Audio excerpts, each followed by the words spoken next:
இன்னைக்கு வந்து பாத்தீங்கன்னா மண்டல வாரியாக எவ்வளவு வந்து நமக்கு ஓட்டு பர்சன்டேஜ் நமக்கு வந்தது, என்னெல்லாம் சேலஞ்சஸ் நீங்க ஃபேஸ் பண்ணீங்கன்னு சொல்லிட்டு விஜய் வந்து பாத்தீங்கன்னா திரிஷா வீட்ல தான் இன்னைக்கும் வந்து மீட்டிங் நடந்தது. ஆதவர்ஜுனா கலந்துக்கிட்டாரு, செங்கோட்டையன் கலந்துக்கிட்டாரு, அதுக்கப்புறம் பாத்தீங்கன்னா நிர்மல் குமார், அப்புறம் வியூக வகுப்பாள ஜான் ஆரோக்கியசாமி, இவங்க எல்லாம் சேர்ந்து ஒரு 2 மணி நேரம் ஒரு கலந்துரையாடல் பண்ணாங்க. அதுல பாத்தீங்கன்னா மிகப்பெரிய ஒரு தோய்வு வந்து எல்லாரும் சொல்லியிருக்காங்க.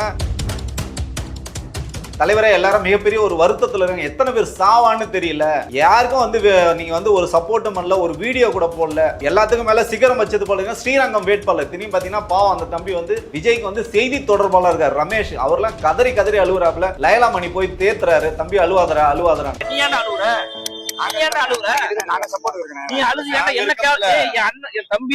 விஜயினுடைய தமிழக வெற்றி கழகத்தினர் 233 தொகுதிகளில் வேட்பாளர்கள் இருக்கிறாங்க. விஜய் 2 தொகுதியில் போட்டியிடுறாரு. எத்தனை தொகுதிகளில் டெபாசிட் வாங்குவார்கள்? விஜய் பாத்தீங்கன்னா ஒரு 225 தொகுதிக்கு மேல பாத்தீங்கன்னா முழுமையாக டெபாசிட் வந்து போகும். 100% இதை என்னால உறுதியாக சொல்ல முடியும். கள நிலவரத்தை வச்சு சொல்றோம். செங்கோட்டையன், ஆதவர்ஜுனா, இந்த மாதிரி ஒரு சில 200 தொகுதிகளுக்கு மேல வந்து அவர் வந்து டெபாசிட் காலியாகிறது உறுதி. ட்ரைப்ஸ் பார்வையாளர்களுக்கு வணக்கம். இன்று நம்மோடு இணைந்துள்ள சிறப்பு விருந்தினர் தமிழக வெற்றி கழகத்தின் முன்னாள் செய்தி தொடர்பாளர் மதிப்பிற்குரிய திரு மணிகண்டன் வீராசாமி அவர்கள். வாருங்கள், அவரோடு உரையாடலாம். தோழர் வணக்கம். வணக்கம் தோழர். கட்சியை விட்டு வெளில வந்துட்டீங்க, உங்க கட்சியை தான் ஆட்சி பிடிக்க போகுது, இப்படி பண்ணிட்டீங்களே கடைசி நேரத்துல. தோழர், நான் என்ன கேட்குறேன்னா, ஆட்சியை பிடிக்கிறதுலாம் இருக்கட்டும், ஃபர்ஸ்ட் வேலை செஞ்சீங்களா இல்லை உங்களுக்கு ஓட்டு போட்டாங்களா? நீங்க வந்து எதன் அடிப்படையில் இப்படி சொல்றீங்கன்னு எனக்கு தெரியல. அப்படித்தானே சோசியல் மீடியா முழுக்க, சோசியல் மீடியாவில் சொன்னால் பரவாயில்ல, மெயின் ஸ்ட்ரீம் ஊடகங்களே அதை தானே சொல்கிறாங்க. என்ன சொல்கிறாங்க அப்படின்னா 85.14% வாக்குகள் பதிவாகிருக்குது. இது தமிழ்நாடு வரலாற்றிலேயே இல்லாத அளவிற்கு நடந்த வாக்குப்பதிவு அப்படின்னு சொல்கிறாங்க. எல்லா ஊடகங்களுமே அதை சொல்கிறாங்க. 1952 54% வாக்குப்பதிவு, 57 46%, 62 70%, அப்படி வரிசையாக வரும் பொழுது 2001 59, 2006 70, 2011 78%, 2016 74%, 2021 72.73%. அதன் அடிப்படையில் இந்த தரவுகளை எல்லாம் ஒப்பிட்டு பார்த்தால் ஆதவர்ஜுனா ஒரு அறிக்கை வெளியிட்டிருக்கிறார். சுதந்திர அடைந்த பிறகு தமிழ்நாட்டில் இது மாதிரி ஒரு நம்பரை அச்சீவ் பண்ணவே இல்லை. இவ்வளவு பெரிய வாக்குகள் விழுந்திருக்குது அப்படின்னா இது ஆட்சி மாற்றத்திற்கான ஒரு வாக்கு அப்படின்னு வந்து சொல்றாங்க. 85.14% வாக்குகள் பதிவாகிருக்குது. விஜயும் அறிக்கை விட்டுருக்காரு, பார்த்துருப்பீங்க. குட்டீஸ், நண்பா, நண்பீஸ் எல்லாருக்கும் நன்றி, உங்க அம்மா அப்பாவை வந்து கெஞ்சி நீங்க ஓட்டு போட வச்சதுக்கு. இது ஒரு மிகப்பெரிய மாற்றம் வந்து நடக்க போகுது, நடுநிலையானவர்கள் இதை ஒப்புக்கொள்வார்கள் அப்படின்லாம் விஜய் அறிக்கை விட்டுருக்கிறாரு, ஆதவர்ஜுனா விட்டுருக்கிறாரு. இந்த நம்பரும் உங்களால் ஏற்றுக்கொள்ள முடியலையா? டேட்டாக்கள் எல்லாம் பாருங்களேன். நான் சொல்றேன், சுதந்திர இந்தியாவில் இவங்க எல்லாம் சொல்றாங்க பார்த்தீங்களா, இதெல்லாம் அப்பட்டமான அயோக்கியத்தனம். ஒரு அறம் இருந்ததுன்னா நீங்க இந்த மாதிரிலாம் பேச முடியாது. இந்தியாவின் மிகப்பெரிய ஒரு 4வது தூணுன்னு சொல்றோம் நம்ம வந்து ஊடகங்களை வந்து சொல்றோம். இந்த ஊடகங்கள் பார்த்தீங்கன்னா சார்பு நிலை வந்து இருக்கலாம், ஆனால் ஒரேடியாக வந்து சாஞ்சி போய் வந்து பேசக்கூடாது. சமூகத்தின் சமூக நீதியை வந்து குழி தோண்டி புதைச்சிட்டு இந்த மாதிரி வந்து வெகுஜன மக்களுக்கு இந்த மாதிரி பொய் செய்திகளை வந்து பரப்புறது வன்மையாக நான் வந்து இதை கண்டிக்கிறேன். நான் சொல்றேன் பாருங்க, இப்ப இந்த எலெக்ஷன்ல பாத்தீங்கன்னா கிட்டத்தட்ட 1 கோடி பேர் வந்து வாக்களிக்கவே இல்லை. 2021 இதே சட்டமன்ற தேர்தல் மட்டும் நம்ம எடுத்துக்கோம், நாடாளுமன்ற தேர்தல் கூட எடுத்துக்கோனா, கடந்த 2021 சட்டமன்ற தேர்தலில் என்ன எவ்வளவு பேர் ஓட்டு போட்டிருக்காங்கன்னா, மொத்த வாக்காளர் பட்டியல் பாத்தீங்கன்னா 6,28,955 பேர் வந்து வாக்காளர்கள் இருந்தார். அதுல பாத்தீங்கன்னா 4,58,784 பேர் வாக்களிக்கிறாங்க. இது எவ்வளவு பர்சன்டேஜ்னா 72.8%. இது வந்து 2021. இப்ப வரும் 2026 சட்டமன்ற தேர்தலில் பாத்தீங்கன்னா மொத்தம் வந்து பாத்தீங்கன்னா 5,73,43,297 பேர் வாக்காளர்கள் இருக்காங்க. அதுல எவ்வளவு பேர் வாக்கு போட்டிருக்காங்க நீங்க பாத்தீங்கன்னா 4,83,89,578 பேர் வாக்களிச்சிருக்காங்க. அதோட வாக்கு சதவீதம் எவ்வளவு பாத்தீங்கன்னா 85%. அதுல கிட்டத்தட்ட எவ்வளவு பேர் வாக்களிக்கல, 1 கோடி பேர், 90 லட்சத்தி சில்லற 1 கோடி பேர் வாக்களிக்கல. இதுல எஸ்ஐஆர்ல எவ்வளவு பேர் நீக்கிறாங்க ரொம்ப ரொம்ப முக்கியமா நம்ம வந்து பார்க்க வேண்டியிருக்குது. 74 லட்சம் பேரை வந்து நீக்கிறாங்க. 74,07,207 பேரை நீக்கியிருக்காங்க. இந்த 74 லட்சம் பேர் யாருன்னு விஜய்க்கு தெரியாது, எஸ்ஐஆர்னா என்னன்னு தெரியாது. அது குறித்து விஜய் ஏதாவது அறிக்கை விட்டாரா இல்ல போராடினாரா? எதுவுமே கிடையாது. இதுக்கு வீடியோ போட்டாரா? பாக்கலையா? வீடியோ போட்டாரு தோழர். அவர் எல்லாருக்கும் தான் வீடியோ போட்டாரு. 41 பேரை கொலை பண்ணிட்டு 4 நாள் தூங்கி எழுந்துட்டு வந்து பவுடர் எல்லாம் போட்டு ட்ரிம்மிங் பண்ணிட்டு கொடுத்தா வீடியோ போட்டாரு கரூர் சம்பவத்துக்கு. அந்த வீடியோல தேர்தல் ஆணையம் யார் கட்டுப்பாட்டுல இருக்கு? பாஜக கட்டுப்பாட்டுல இருக்குது. வாக்காளர்களை நீக்க தேர்தல் ஆணையமும் பாஜகவும் சதி செய்கிறது. இந்தியா முழுக்க அதுதான் பிரச்சனை. அப்படி ஒரு வார்த்தை கூட விஜய் பேசல. அதுலயும் என்ன சொன்னாருன்னா, திமுக வாக்காளர்களை நீக்க பாக்குறாங்க அப்படின்னு தான் விஜய் பேசினாரே ஒழிய, இந்த எஸ்ஐஆர் குறித்தோ இந்த நீக்க நடவடிக்கை குறித்தோ திமுகவும் அதனுடைய கூட்டணி கட்சிகளும் இடதுசாரிகளும் போராட்ட களத்தில் நின்றார்கள். நீதிமன்றத்தில் போய் வழக்கு நடத்தினாங்க. ஆனா விஜய் என்ன பண்ணாரு? ஒண்ணுமே பண்ணல. இப்ப 74 லட்சம் பேர் வந்து நீக்கப்பட்டுட்டாங்க. ஆனா எப்படி வரலாறு காணாத வாக்குப்பதிவு அப்படின்னு சொல்றாங்க? இது அதான் சொல்லிட்டேன், அப்பட்டமான உருட்டு, அப்பட்டமான பொய். அதில் பார்த்தீங்கன்னா ஒன்றும் இல்லை, நீங்கள் இப்போ சொல்கிறீங்களா விஜயோட வருகையால் தான் இந்த வாக்குப்பதிவு வந்து இன்க்ரீஸ் ஆயிடுச்சுன்னு சொல்றது வந்து அப்பட்டமான அயோக்கியத்தனம். இது ஏன் நம்ம வந்து சொல்றோம்னா, மேற்கு வங்கத்தில் பார்த்தீங்கன்னா 92% பேர் வந்து வாக்களிச்சிருக்காங்க. அங்கேயும் பார்த்தீங்கன்னா எஸ்ஐஆர்ல பார்த்தீங்கன்னா 63 லட்சம் பேர் வந்து நீக்கம் பண்ணுங்க.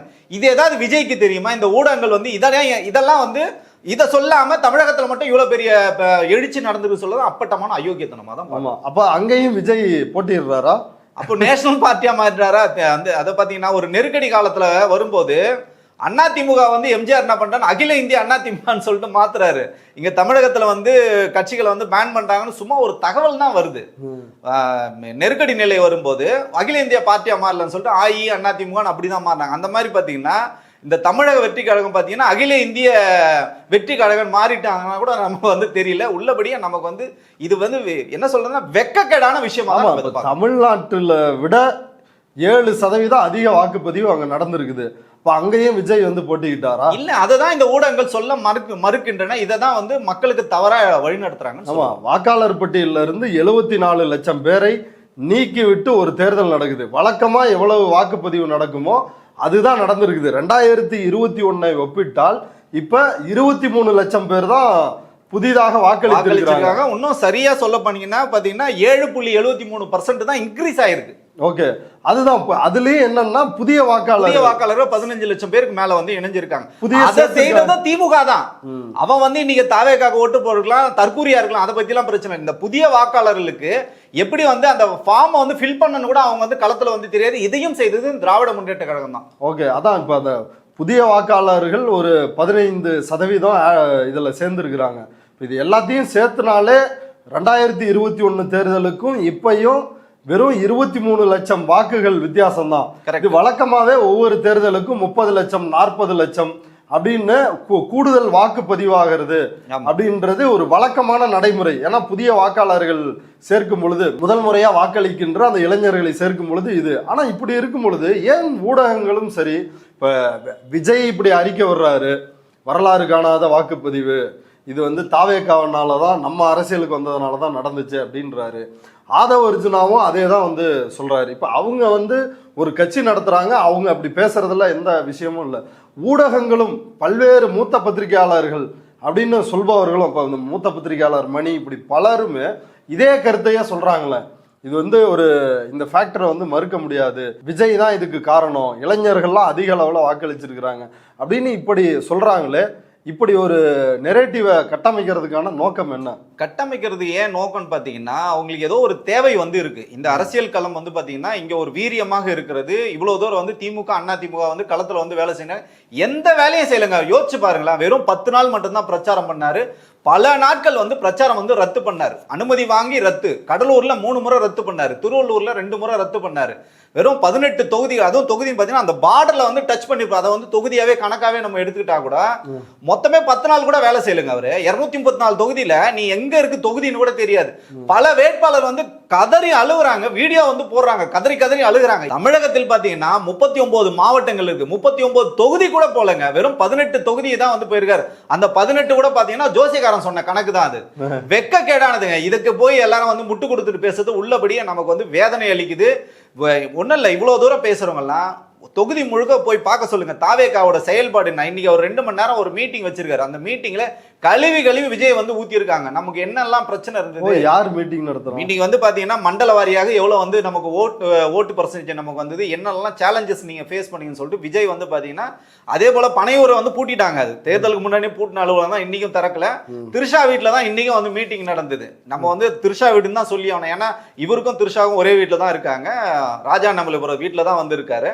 அந்த வீட்டில் வந்து இவர் வந்து மீட்டிங் வைக்கிற ஆதவ அர்ஜுனா கலந்துக்கிட்டாரு, செங்கோட்டையன் கலந்துக்கிட்டாரு, அதுக்கப்புறம் பார்த்தீங்கன்னா நிர்மல் குமார், அப்புறம் வியூக வகுப்பாளர் ஜான் ஆரோக்கியசாமி, இவங்கெல்லாம் சேர்ந்து ஒரு 2 மணி நேரம் ஒரு கலந்துரையாடல் பண்ணாங்க. அதில் பார்த்தீங்கன்னா மிகப்பெரிய ஒரு தோய்வு வந்து எல்லாரும் சொல்லியிருக்காங்க.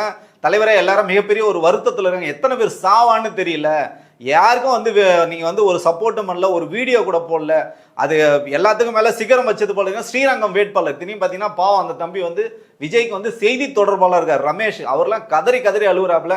லயலாமணி போய் தேத்துறாரு, தம்பி அழுவாதரா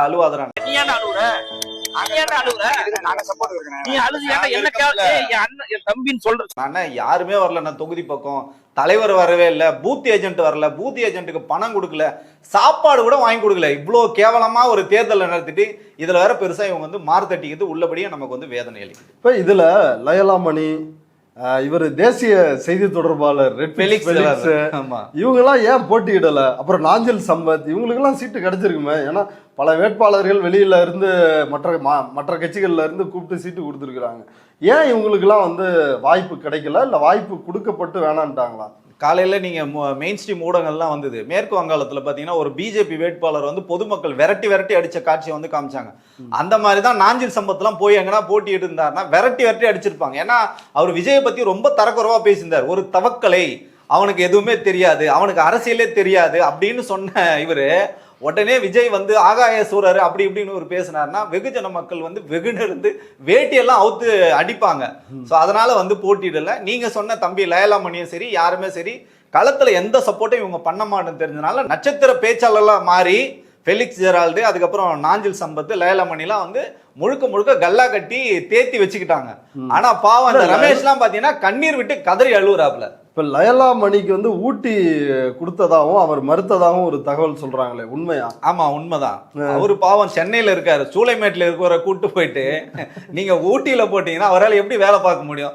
அங்க பொறுப்பாளரும் கிடையாது, யாருமே கிடையாது, களத்துல ஆளே கிடையாது. அதுவும் பாத்தீங்கன்னா அண்ணன் ஆராசா இருக்கிற அந்த ஒரு பகுதி, அது நீலகிரி, அங்க எடுத்து போய் நீங்க போட்டீங்கன்னா இவருக்கு என்ன மலை ஏறி இறங்கிறதுக்குள்ள போதும் ஆயிடும். அதுவும் பாத்தீங்கன்னா 1 கிலோமீட்டருக்கு ஒரு வீடும், இன்னொரு கிலோமீட்டருக்கு ஒரு வீடும் இருக்கும். அங்க அப்படிதான் இருக்கும் அந்த கட்டமைப்பு. இவங்க பாத்தீங்கன்னா ரோட் ஷோ போறதுக்கும் வாய்ப்பு கிடையாது. சோ அதனால அந்த திட்டம் வந்து கைவிட்டதுனால தப்பிச்சாரு தம்பி. விஜயினுடைய தமிழக வெற்றி கழகத்தினர் 233 தொகுதிகள்ல வேட்பாளர்கள் இருக்கிறாங்க. விஜய் 2 தொகுதியில போட்டியிடுறாரு. எத்தனை தொகுதிகளில் டெபாசிட் வாங்குவார்கள்? விஜய் பாத்தீங்கன்னா ஒரு 225 தொகுதிக்கு மேல பாத்தீங்கன்னா முழுமையாக டெபாசிட் வந்து போகும். 100% இதை என்னால உறுதியாக சொல்ல முடியும். கள நிலவரத்தை வச்சு சொல்றோம். செங்கோட்டையன், ஆதவ அர்ஜுனா, இந்த மாதிரி ஒரு சில வந்து அதிகமாக பணத்தை கொடுத்தவங்க மட்டும் பாத்தீங்கன்னா டெபாசிட் வாங்குறதுக்கான வேலைகள் இருக்கு. அதிகப்படியாக 4 to 5 தொகுதிகள். விஜய் வந்து 2 தொகுதிகளும் வந்து டெபாசிட் வாங்குவார். அதை தாண்டி இந்த ஒரு 3-4 வேட்பாளர், நட்சத்திர வேட்பாளர், பணக்கால வேட்பாளர்கள் வந்து டெபாசிட் வாங்க. அதை தாண்டி 200 தொகுதிகளுக்கு மேல வந்து அவர் வந்து டெபாசிட் காலியாகிறது உறுதி. ஆதவ அர்ஜுனா இன்றைக்கு வெளியிட்டுள்ள அறிக்கையில அவர் சொல்றாரு, இந்த தேர்தலையொட்டி இதுவரை ஆண்ட கட்சிகள் அனைத்தும் வாக்காளர்களுக்கு பணம் கொடுத்து வாக்கை வாங்கிவிடலாம் என நினைத்து தேர்தலுக்கு முதல் நாள் வரையிலும் பணப்பட்டுவாடா செய்தன. ஆனால் பொது வாழ்வில் நேர்மையும் ஊழலற்ற நிர்வாகத்தையும் முன்னிறுத்தும் தமிழக வெற்றி கழகத்தின் அனைத்து வேட்பாளர்களும் மக்களின் அன்பை மட்டுமே நம்பி களத்தில் நின்றனர். அப்படி நேர்மையை மட்டுமே முதலீடாக கொண்ட எங்கள் வேட்பாளர்களுக்கு ஆதரவளிக்க நாடு கடந்து வந்த இளைஞர்கள், உழைக்கும் வர்க்கத்தை சார்ந்த பெண்கள், இப்படி எல்லாருக்கும் நன்றி. இதுதான் மக்களுக்கான ஜனநாயகம் அப்படின்னு சொல்றாரு. இப்ப திமுக, அதிமுக இப்படி மற்ற கட்சிகள் மட்டும்தான் வந்து காசு கொடுத்தாங்களா? விஜய் தரப்புல காசு தரலையா? நேர்மையா அன்பை மட்டுமே முதலீடா வச்சு சந்திச்சிருக்கோம் அப்படின்றாங்க. என்ன சொல்லுதுன்னா, கெட்டிக்காரன் புழுகு 8 நாளுக்குன்னு சொல்லுவாங்க. அந்த மாதிரி பாத்தீங்கன்னா ஆதவ அர்ஜுனா வந்து பொய்யிலே பிறந்து பொய்யிலே வளர்ந்த ஒரு மோசமான ஒரு அரசியல்வாதி. அவர் வந்து அரசியல்வாதின்னு நம்ம எந்த விதத்திலையும் வந்து சொல்ல முடியாது. அவரு மைத்துனர் சொன்னது மாதிரி இது வந்து அரசியல்ல ஒரு அமாவாசை தான் இது. அப்பட்டமா வந்து பொய்களை சொல்லிட்டு ஏங்க அவரோட தொகுதியிலே பார்த்தீங்கன்னா 5000 வரைக்கும் ஆரம்பிச்சு 10,000 வரைக்கும் வேட்பாளர்களுக்கு வந்து வாக்காளர்கள் கொடுக்கறதுக்காக நிறைய பணங்களை வந்து கொடுத்தாங்க. இன்னும் சொல்ல போனா விஜய் அவரோட சொந்த தொகுதி பெரம்பூர்லயே வந்து பணம் கொடுத்தாங்க. அதே மாதிரி பார்த்தீங்கன்னா திருச்சி கிழக்குலையும் பார்த்தீங்கன்னா ரெய்டு விட்டாங்க, மூக்குத்திகள்லாம் வந்து பறிமுதல்படுத்தாங்க. இதுதான் இவங்களோட லட்சணம். தங்க மூக்குத்திகள் வந்து கொடுத்தாங்க, பணம் கொடுத்தாங்க, பரிசு பொருட்கள் கொடுத்தாங்க. பெருவாரியான ஒரு சில வேட்பாளர்கள் வந்து ரொம்ப ஏழ்மையான வேட்பாளர், அவங்களால பணம் கொடுக்க முடியல. அவங்களுக்கு பாவம் வந்து பூத் ஏஜென்ட்டுக்கே சாப்பாடு வாங்கி கொடுக்க முடியல, பூத் ஏஜென்ட்டுக்கே எதுவும் பண்ண முடியாத சூழ்நிலை ஒரு சில வேட்பாளர்கள் வந்து தாவேகால இருந்தாங்க, அது உண்மை. அதை தாண்டி பெருவாரியான கூப்பா கிருஷ்ணன், அதுக்கப்புறம் பார்த்தீங்கன்னா செங்கோட்டையன், விஜய், ஆதவ் அர்ஜுனா, அருண்ராஜ் ஐஆர்எஸ் அதிகாரி, பீர் பாட்டில்லாம் நான் உங்களுக்கு அனுப்புறேன் பாருங்க. பீர்லலாம் பார்த்தீங்கன்னா விஜய் படத்தை ஒட்டி பீர் பாட்டில் வந்து சப்ளை பண்ணாங்க, பிரியாணி பொட்டலத்தை வந்து ஒட்டி சப்ளை பண்ணாங்க, தண்ணீர் பாட்டில் போட்டோஸோட தண்ணீர் பாட்டில் வந்து சப்ளை பண்ணாங்க. பணம் வந்து டோக்கன் போட்டு அதையும் வந்து பிரிண்ட் பண்ணி கவரே வந்து பிரிண்ட் பண்றானுங்க. கல்யாணத்துக்கு கொடுப்போம் பார்த்தீங்களா கவரு, ஒரு சில அரசியல்வாதிகள்லாம் வந்து பிரிண்ட் பண்ணி வச்சிருப்பாங்க. கல்யாணத்துக்கு வந்து மொழி கொடுக்கும்போது அவங்க அதுக்குள்ள பணத்தை போடுவோம். அந்த மாதிரி வந்து கேவலமான, அதை சொல்றேன், இவர் சொல்ற மாதிரி இந்தியா வந்து பாத்தீங்கன்னா சுதந்திரத்துக்கு முன்னாடியும் சரி சுதந்திரத்துக்கு அப்புறமும் சரி முதல் தேர்தலில் யாரை வேணா இருக்கட்டும், நம்ம வந்து திமுக, அண்ணா திமுக, பிஜேபி, காங்கிரஸ், நமக்கு பிடிக்காத கட்சி பிஜேபி இருந்தா கூட முதல் தேர்தலில் வந்து யாருமே வாக்காளர்களுக்கு வந்து பணம் கொடுக்கல. உலகத்திலேயே, இந்தியாலே, தமிழ்நாட்டிலே முதல் சந்திக்கின்ற தேர்தலையே கொஞ்சம் கூட வந்து மனசாட்சியே இல்லாம தங்கள் மீது நம்பிக்கை இல்லாம வாக்காளர்களுக்கு வந்து பணம் கொடுத்த அயோக்கிய கட்சி வந்து பாத்தீங்கன்னா தாவேகா தான். இதை என்னால உறுதியா சொல்ல முடியும். மற்ற கட்சிகள்லாம் கொடுக்கலையா? இல்லங்க, நான் சொல்றேனே, கொடுத்தாங்க கொடுக்கலன்றதை தாண்டி முதல் தேர்தலையே நீ இவ்வளவு தூரம் உன் மேல நம்பிக்கை இல்லை, மக்கள் நீ சொல்றே இல்ல என்கிட்ட அன்பை செலுத்துறாங்கன்னு, அப்படி எதுக்கு நீங்க வந்து பணத்தை கொடுத்து வேலை பேசுறீங்க? தாவேகா தான் பாத்தீங்கன்னா இது வந்து மோசமான ஒரு முன்னுதாரணமா வருங்காலத்துல எல்லாருமே பேசுவாங்க. சந்திக்கின்ற முதல் தேர்தலையே உங்களுக்கு வந்து ஆட்களும் இல்ல, உங்களுக்கு வந்து தெம்பும் திராணியும் இல்லாம வாக்காளர்கள் வந்து விலை பேசுற ஒரே கட்சி நம்ம தாவேகா தான். இப்போ அடுத்ததா வந்து விஜய் 2 தொகுதிகளில் போட்டியிடுறாரு. வரலாறு காணாத வாக்குப்பதிவு பாருங்க, சென்னையில் 20% மேல, 26% மேல அப்படின்னு சொல்றாங்க. சென்னையில் 9 தொகுதிகள், 9 தொகுதிகளில் கடந்த முறையை விட இந்த முறை வந்து வாக்குப்பதிவு குறைவாக தான் நடந்திருக்குது. ஆதவ அர்ஜுனா போட்டியிடுகின்ற வில்லிவாக்கத்தில் 2021 ஒப்பிட்டால் இந்த தேர்தலில் 4474 வாக்குகள் குறைவாக தான் பதிவாகிருக்குது. எக்மோர்ல ராஜ்மோகன் போட்டியிடுற தொகுதியில் 728 வாக்குகள் குறைவா. துறைமுகத்தில் 2283 வாக்குகள் குறைவா. சின்னோரா அசோக் இவரு சேகர்பாபு கிட்ட வந்து மோதனார் அவரு. அடுத்த 1000 விளக்கு தொகுதியில் 5783 வாக்குகள் குறைவாக பதிவாயிருக்கு. ஜேசிடி பிரபாகர். அண்ணா நகர்ல வந்து 4063 வாக்குகள் குறைவா பதிவாயிருக்குது. சைதாப்பேட்டையில 2434 வாக்குகள் குறைவா பதிவாயிருக்குது. டி நகர் புசி ஆனந்த் 5557 வாக்கு குறைவா பதிவாயிருக்குது. வெங்கட்ராமன் மயிலாப்பூர் அந்த தொகுதியில 4264 வாக்கு குறைவா பதிவாயிருக்குது. ஆர்கே நகர் உங்க நெருங்கிய நண்பர் மரிய வில்சன் அவரு 6699 வாக்குகள் ஆர்கே நகர்ல குறைவா 2021 விட பதிவாயிருக்குது. 3 தொகுதிகளில் தான் அதிக வாக்கு பதிவாயிருக்குது. இப்படி 9 தொகுதிகளில் குறைவான வாக்குகள் பதிவாயிருக்கு. விருகம்பாக்கத்தில் 2000 ஓட்டு அதிகமாக பதிவாயிருக்குது. சேப்பாக்கத்தில் 2540, ராயபுரத்தில் 5175 வாக்குகள் அதிகமாக பதிவாயிருக்குது. இப்போ முதல் தலைமுறை 15% சேர்த்துருக்குறாங்க. இப்போ அதெல்லாம் அந்த நம்பர்னு புரிஞ்சுக்க முடியுது. இதில் எப்படி இவங்க சென்னையில் வரலாறு காணாத ஒரு வாக்குப்பதிவு அப்படின்னு அதையும் சொல்கிறாங்க ஒரு கேள்வி. இன்னொன்று, பெரம்பூரில் 2278 வாக்குகள் தான் அதிகமாக பதிவாயிருக்குது. திருச்சி கிழக்கில் வந்து 8244 வாக்குகள் அதிகமாக பதிவாயிருக்குது. இதில் இந்த நம்பர்ஸ் வந்து இந்த 2 தொகுதியிலையுமாவது விஜய்க்காக அதிகம் பதிவாயிருக்கணும் அப்படின்னா அதுவும் ஒரு பெரிய டிஃப்ரென்ஸ் இல்லை. 2000, 3000, 5000 கம்மியாக இருக்குது, இல்லை 2000 எக்ஸ்ட்ரா இருக்குது. ஒரு எந்த டிஃப்ரென்ஸுமே இல்லை. இந்த நம்பர்ஸ் எதை சொல்லுது? இப்போ பார்த்தீங்கன்னா அமெரிக்காவுக்கும் இஸ்ரேலுக்கும் நடக்கிறது மட்டும் வார் கிடையாது. இது பார்த்தீங்கன்னா ஒரு மோசமான ஒரு வார் தான். இதுவும் பார்த்தீங்கன்னா மக்கள் மேலே எதுவுமே அறியாத மக்கள் வந்து நியூஸ் பேப்பரை பார்க்குறாங்க, செய்தித்தாள்களை பார்க்குறாங்க, அதுக்கப்புறம் செய்தி ஊடகங்களை வந்து பார்க்குறாங்க. சரியான தரவுல அதான் முழுக்க பார்த்தீங்கன்னா இவங்க வந்து பொய்யை தான் வந்து கட்டமைக்கிறாங்க.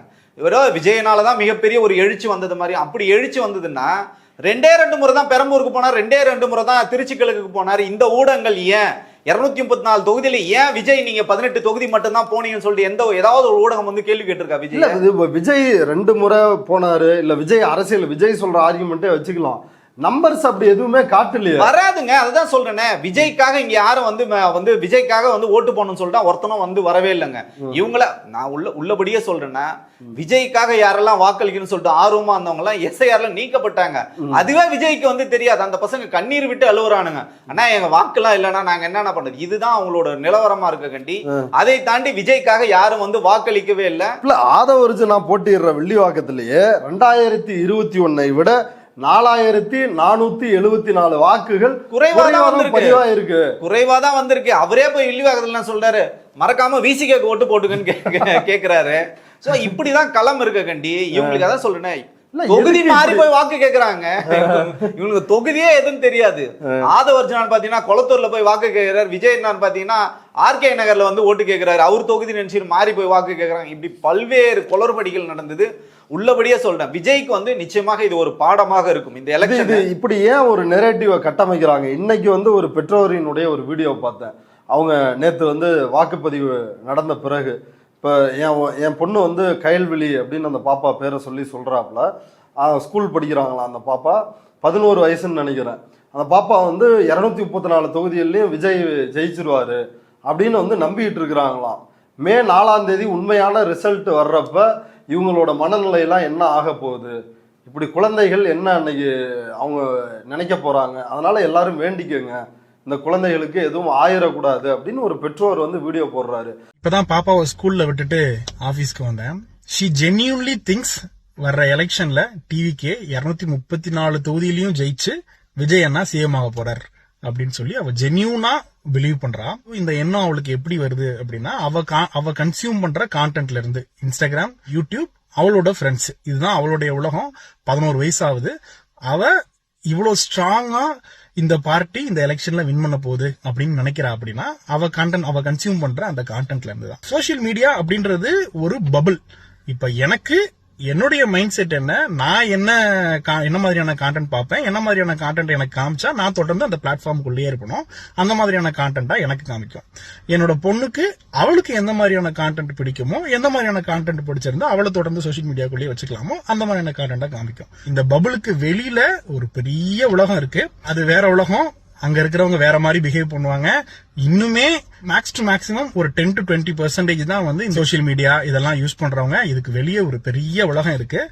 ஐ திங்க் May 4th அவளுடைய ஃபர்ஸ்ட் ஹார்ட் பிரேக் இருக்க போகுது அப்படின்னு நம்புறேன். Please pray for Kayalvizhi and all the other children who's gonna get their heart break.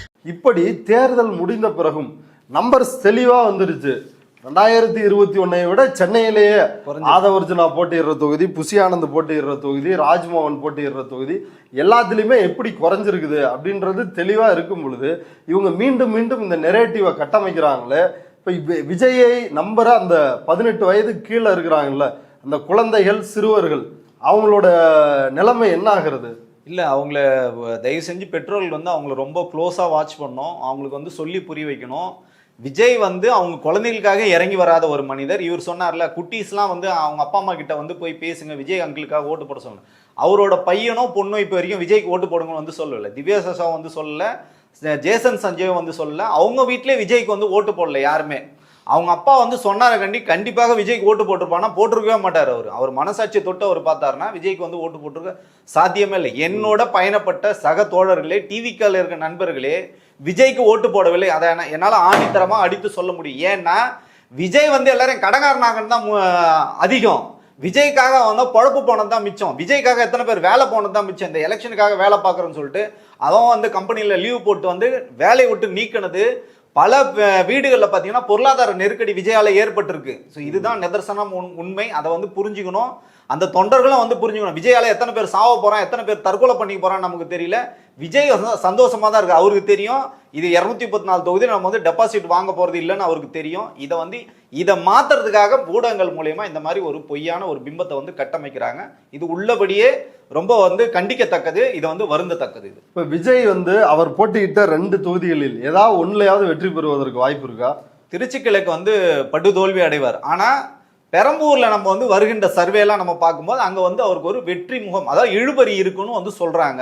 ஒருவேளை விஜய் வந்து ஜெயிச்சிட்டாருன்னா விஜய்க்கான இப்பதான் தெரியும் உண்மையான அரசியல் அங்கதான் இருக்கு. விஜய் வந்து உள்ளபடியே நானும் வந்து விருப்பப்படுறேன், விஜய் ஜெயிச்சு சட்டமன்றத்துக்குள்ள வரணும். அங்க கேட்கின்ற அந்த மானிய கோரிக்கைகள் ஆரம்பிச்சு தினம் தொகுதி பிரச்சனைகள்லாம் பேசும்போது 2 பேருக்கு தான் போட்டி நடக்கும். அவர் சொன்னார் பாத்தீங்களா, டிவிகே விசஸ் டிஎம்கே 2 பேருக்கு போட்டி நடக்கும். யாருக்கு போட்டி பார்த்தீங்கன்னா பாராளுமன்றத்துக்கு திரு ஐயா அன்புமணி அவர்கள் வந்து போனதே கிடையாது. Daily absent absent absent absent absent. தமிழ்நாட்டிலே சாதனை இந்தியாலே சாதனை படுத்த ஒரு எம்பி அவருக்கு வந்து போட்டியாக ஒரு எம்எல்ஏ வந்து களத்துல வருவார். யாருன்னு பாத்தீங்கன்னா, ஒருவேளை விஜய் ஜெயிச்சிட்டாருன்னா சட்டமன்றத்துக்கே வந்து போக மாட்டார். ஆப்சென்ட் ஆப்சென்ட் ஆப்சென்ட் ஆப்சென்ட் இருக்கும். அவர் சொல்லுவார் பாத்தீங்களா, நான் மாசம் வருவேன், அமாவாசைக்கு பௌர்ணமிக்கு வருவேன் மாதிரிலாம் வந்து சட்டசபைக்கு வந்து போகாம இருக்க முடியாது. ஸோ அதுதான் வந்து நானும் வந்து எதிர்பார்த்துருக்கேன். இந்த பிம்பம் எல்லாம் கட்டமைச்சாங்க பாத்தீங்களா ஊடகங்கள்ல, விஜய் வந்து அதை பத்தி பேசுவார், இதை பத்தி எதை பத்தியும் விஜய் பேச மாட்டாரு. அவரு அமைதியாக வந்து பனையூர்ல எப்போதும் போல படுத்து தூங்கிட்டு இருப்பாரு. இதுதான் நடக்க போது, இதுதான் கலை யதார்த்தமா இருக்கு. மீதி எல்லா தொகுதிகளும் வந்து டெபாசிட் வாங்குறதுக்கான வாய்ப்பே கிடையாது. திரும்பவும் பாத்தீங்கன்னா 180+ வந்து திமுக தான் இங்க வந்து ஜெயிக்குது. இப்ப செங்கோட்டையன், கூப்பா கிருஷ்ணன், ஆதவ அர்ஜுனா, இப்போ இந்த மாதிரிலாம் அறியப்பட்ட ராஜ்மோகன், புசி ஆனந்த் இவங்க கூட டெபாசிட் வாங்க மாட்டாங்களா? அவங்களுக்கே அது தெரிஞ்சதுனால தானே முதல் எலெக்ஷன்லேயே வாக்காளர்களுக்கு வந்து இப்போ லஞ்சம் கொடுக்குறாங்க, பணம் கொடுக்குறாங்க. பணம் கொடுத்ததோட விளைவு என்னன்னு பார்த்தீங்கன்னா, உங்களுக்கே உங்க மேல ஒரு கான்ஃபிடன்ட் இல்லை. விஜய் மேல கான்ஃபிடன்ட்ல தான் 2 தொகுதியில போட்டிடுறாரு. இப்போ நீங்க சொன்ன இந்த வேட்பாளர் எல்லாம் பார்த்தீங்கன்னா அவங்க மேலே கான்ஃபிடன்ட்ல தான் வாக்காளர்களுக்கு வந்து பணம் கொடுத்துருக்காங்க. ஸோ இவங்க எல்லாருமே பார்த்தீங்கன்னா டெபாசிட் வாங்குறதுக்கான வாய்ப்புகளே வந்து கிடையாது. களம் பார்த்தீங்கன்னா எப்போதும் போல திமுக அண்ணா திமுக தான். திமுக 180+ தொகுதிகளை வந்து ஜெயிக்கிறாங்க. அதே கிட்டத்தட்ட 60 தொகுதியில் வந்து அண்ணா திமுக ஜெயிக்கிறதுக்கான வாய்ப்புகள். ஒரு சில பகுதிகளில் பார்த்தீங்கன்னா விஜய் 2ஆம் இடத்தை பிடிக்கிறதுக்கான வாய்ப்பு இருக்கு. அதெல்லாம் பார்த்தீங்கன்னா அண்ணா திமுக வந்து மிகப்பெரிய ஒரு பின்னடை வந்து சந்திக்குது. ஓகே தோழர், பொறுத்திருந்து பார்க்கலாம் தேர்தல் முடிவுகள் என்ன வரப்போகுதுன்னு. இவ்வளவு நேரம் நம்முடைய பார்வையாளர்களுக்காக பல்வேறு தரவுகளோட வந்து பேசுனதுக்கு ரொம்ப நன்றி தோழர். நன்றி தோழர்.